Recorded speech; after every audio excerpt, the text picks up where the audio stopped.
નમસ્કાર મિત્રો, બંગાળની ખાડીમાં એક સાયક્લોનિક સર્ક્યુલેશન રચાઈ રહ્યું છે. જો આ સિસ્ટમ મજબૂત બનશે તો ગુજરાતમાં ફરી વધુ એક વરસાદનો રાઉન્ડ આવે તેવી શક્યતા જોવાઈ રહી છે.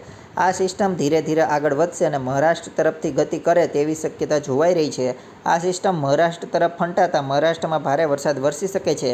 આગામી 14 સપ્ટેમ્બરની આસપાસ આ સિસ્ટમની અસર ગુજરાતમાં પણ વર્તાશે, જેના પગલે 13 અને 14 સપ્ટેમ્બરની આસપાસ ગુજરાતમાં ફરી વરસાદનો એક નવો રાઉન્ડ શરૂ થઈ શકે છે. આ સિસ્ટમ કેટલી મજબૂત બનશે તેના પર વરસાદની તીવ્રતાનો આધાર રાખશે. ક્યાં વરસાદ વરસશે? તો હવામાન વિભાગના મોડલ મુજબ બંગાળની ખાડીમાં સર્જાયેલી સિસ્ટમને કારણે 14 સપ્ટેમ્બરથી ગુજરાતમાં ફરી વરસાદની શરૂઆત થઈ શકે છે. જોકે આ રાઉન્ડમાં સૌથી વધુ વરસાદ દક્ષિણ ગુજરાત અને સૌરાષ્ટ્રમાં વરસે તેવી શક્યતા જોવાઈ રહી છે. વલસાડ, તાપી, નવસારી, સુરત સહિત સૌરાષ્ટ્રના વિસ્તારોમાં, પોરબંદર, દેવભૂમિ દ્વારકા, ગીર સોમનાથમાં પણ આ રાઉન્ડ ભારે વરસાદ વરસાવી શકે છે. ઉલ્લેખનીય છે કે ગુજરાતમાં 14 સપ્ટેમ્બર સુધી વરસાદની કોઈ શક્યતા નથી. આગામી 14 સપ્ટેમ્બર બાદ સૌરાષ્ટ્ર અને દક્ષિણ ગુજરાતમાં ભારે વરસાદનો રાઉન્ડ આવી શકે છે, જ્યારે આ વિસ્તાર ઉપરાંત ઉત્તર ગુજરાત, મધ્ય ગુજરાત અને પૂર્વ ગુજરાતમાં હળવાથી મધ્યમ વરસાદ વરસી શકે છે. આ ચોમાસાની ઋતુનો આખા દેશ માટે ખૂબ સારી રહી છે. આ ચોમાસાની ઋતુ અને છેલ્લા 2 મહિનાથી ચોમાસાની અસર સમગ્ર દેશમાં જોવા મળી રહી છે, જેના કારણે સારો વરસાદ જોવા મળી રહ્યો છે અને ઘણા રાજ્યોમાં ભારે વરસાદને કારણે નદીઓ, તળાવો અને ડેમ સંપૂર્ણપણે ભરાઈ ગયા છે. ઘણા રાજ્યોમાં ચોમાસું હજુ પણ તેની અસર બતાવી રહ્યું છે. ભારતીય હવામાન વિભાગ એટલે કે IMD અનુસાર ચોમાસામાં ફેરફારને કારણે દેશના ઘણા રાજ્યોમાં 10, 11, 12, 13, 14, 15 અને 16 સપ્ટેમ્બરના રોજ પણ ભારે વરસાદની ચેતવણી આપવામાં આવી છે. દક્ષિણ પશ્ચિમ ભારતમાં ચોમાસાએ વળાંક લીધો છે અને આવી સ્થિતિમાં હવામાન વિભાગે ચેતવણી જાહેર કરી છે કે 10થી 16 સપ્ટેમ્બર સુધી રાજસ્થાન અને દિલ્હીમાં પણ ઘણી જગ્યાએ હળવો વરસાદ પડી શકે છે. તો ઉત્તર પ્રદેશ, ઉત્તરાખંડ, હિમાચલ પ્રદેશ, જમ્મુ કાશ્મીર, પંજાબ અને હરિયાણામાં પણ ઘણી જગ્યાએ ઝરમર વરસાદની ચેતવણી આપવામાં આવી છે. આ સમય દરમિયાન 30થી 40 કિલોમીટર પ્રતિ કલાકની ઝડપે પવન ફૂંકાઈ શકે છે.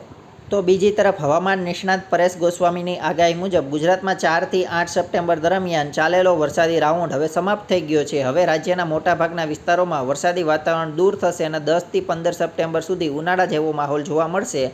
આ સમયગાળા દરમિયાન તાપમાન વધી 34થી 38 ડિગ્રી સેલ્સિયસ પહોંચવાની શક્યતા છે, જેના કારણે ગરમી, ઉકળાટ, બફારો અનુભવાશે. હાલમાં 15 સપ્ટેમ્બર સુધી કોઈ મોટી વરસાદી સિસ્ટમ સક્રિય થવાની સંભાવના નથી. વરસાદી માહોલ સમાપ્ત અને ગરમીનું જોર વધશે તો લાંબા સમયથી રાહ જોવાતી વરસાદી સિસ્ટમનો રાઉન્ડ આખરે પૂર્ણ થયો છે. 8 સપ્ટેમ્બરના રોજ આ સિસ્ટમ નબળી પડતા હવે રાજ્યના મોટાભાગના વિસ્તારોમાં આકાશ ખુલ્લું થવા લાગ્યું છે. જોકે અમુક વિસ્તારોએ 500 HPA લેવલના રહેલા વાદળોના કારણે હજુ પણ આંશિક વાદળછાયું વાતાવરણ જોવા મળી શકે છે, પરંતુ મોટાભાગે હવે સૂર્યપ્રકાશ નીકળશે.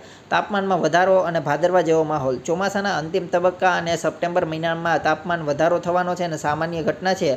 ગુજરાતમાં, જેને ભાદરવો મહિનો કહેવામાં આવે છે, તેમાં ઉનાળા જેવો અહેસાસ થતો હોય છે. આવનારા 5 દિવસ દરમિયાન રાજ્યમાં આવો જ માહોલ જોવા મળશે અને તાપમાનમાં નોંધપાત્ર વધારો થવાની શક્યતા છે અને 34થી 38 ડિગ્રી સેલ્સિયસની રેન્જમાં તાપમાન રહે તેવી શક્યતા છે. આ સાથે ભેજનું પ્રમાણ પણ વધશે, જેના કારણે બફારો અને અસહ્ય ગરમીનો અનુભવ થશે. 15 સપ્ટેમ્બર સુધી કોઈ વરસાદની આગાહી નથી. હવામાન નિષ્ણાત પરેશ ગોસ્વામીના મતે હાલમાં ગુજરાત પર કોઈ પણ મોટી વરસાદી સિસ્ટમ સક્રિય નથી. જોકે અમુક છૂટાછવાયા વિસ્તારોમાં સ્થાનિક વાતાવરણને કારણે ક્યાંક હળવા ઝાપટા પડી શકે છે, પરંતુ તે અપવાદરૂપ ગણવામાં આવશે. 15 સપ્ટેમ્બર સુધી રાજ્યમાં મોટા પાયે વરસાદની કોઈ શક્યતા નથી અને આ પછીના હવામાન ફેરફારો અંગે ભવિષ્યમાં જાણ કરવામાં આવશે. તેથી આગામી દિવસોમાં ગરમી અને બફારાનો સામનો કરવા માટે તૈયાર રહેવાની જરૂર છે.